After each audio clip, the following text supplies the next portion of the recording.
Хичээлийн танилцуулга. Хичээлийн сэдэв. Агаар мандалдах дулааны үзэгдэл.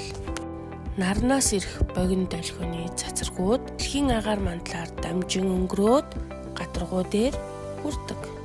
Дэлхийн гадаргуу нь энэ энергийг шингээж халсны дараа урт долгионы дулааны цацрагийг буцааж ялгаруулдаг.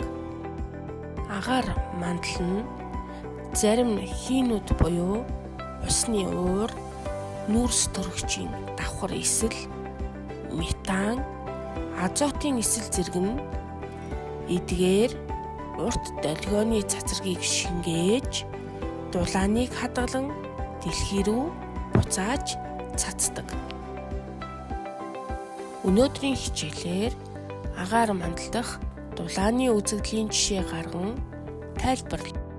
Мөн манан хөөрөх, буух, шүүдэр, үүсэх, хяруу, унах, өндөр уулын орой, мөнх цастай байдаг.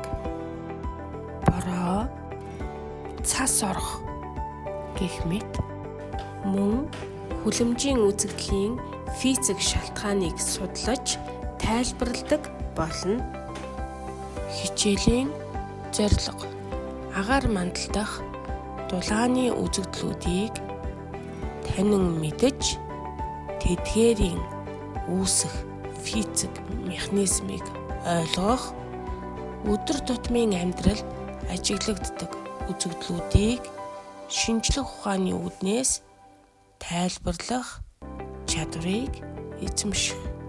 Хичээлийн зорилт нарны дулааны хуримтлуурын үндсэн бүрэлдэхүүн хэсгүүд, тэдгээрийн харилцан үйлчлэл, дулаан дамжуулах процессыг судлан дулаан хуримтлуулах, хадгалах, түгээх зарчмыг танин мэдэх.